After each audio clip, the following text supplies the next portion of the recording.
Ça va passer là?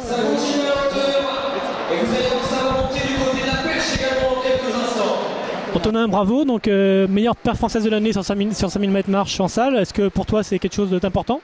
Oui, c'est significatif. Après, j'aurais bien aimé aller chercher mon record, qui aurait été équivalent à une meilleure performance mondiale de l'année. C'était 19 minutes 29. Bon là, malheureusement, j'ai manqué un peu de concurrence à l'avant-course, on va dire, pour aller chercher ce chrono. Ce qui fait que je m'étiole un peu sur la fin, mais en maintenant quand même un niveau de performance qui est honnête. Faire moins de 20 minutes en championnat de France, là, bon, 19,46, c'est quand même satisfaisant. Hein. Avant d'aborder les échéances futures sur 20 km, c'est de bon augure. Voilà.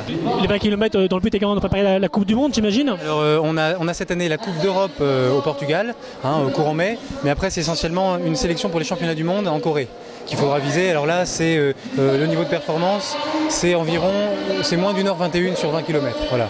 Donc il faudra, je pense, encore franchir un palier pour atteindre ce niveau-là. Mais bon, j'ai quand même montré une solidité tout l'hiver en moins de 20 minutes sur 5000 mètres qui me permet, je pense, d'aborder ces échéances avec ambition, on va dire, et sérénité.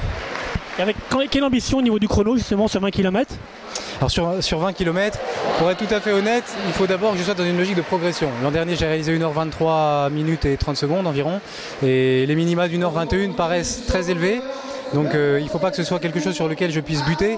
Donc être dans une progression, ça veut dire déjà faire 1h22. Après, bon, si je fais mieux, ce sera formidable, mais faire moins d'1h21 revient à atteindre un niveau environ dans les 8 meilleurs mondiaux de la discipline, ce qui serait formidable, mais je ne peux pas encore prétendre être dans cette top liste. Donc faire 1h22, déjà, ce sera un progrès. Donc je vais aller le 20 mars prochain à Lugano avec une délégation de l'équipe de France, qui est normalement un bon circuit avec la concurrence pour aller me bagarrer devant avec les meilleurs.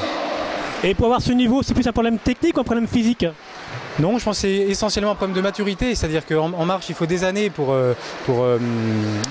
vraiment exceller à haut niveau. On le voit par exemple avec des garçons comme Johan Diniz, Hervé Davo en France qui atteignent la trentaine, 32 ans, là, qui sont à maturité. Donc là, moi, je progresse régulièrement chaque année. Je pense que techniquement, j'ai rien à envier aux meilleurs. Après, physiquement, en effet, c'est tout un équilibre. C'est-à-dire qu'il ne faut pas non plus... Là, cette année, je viens d'intégrer l'INSEP, donc j'ai commencé un programme de préparation physique assez exigeant, qui peut-être m'alourdit un petit peu, donc il va falloir du temps pour intégrer cette transformation de façon à garder une fluidité gestuelle. Donc il faut tout faire en douceur. Donc c'est essentiellement du temps qu'il faudra. Je pense qu'en termes de potentiel, je ne m'inquiète pas quant aux échéances futures. Merci Antonin et bonne chance pour la suite. Merci à vous.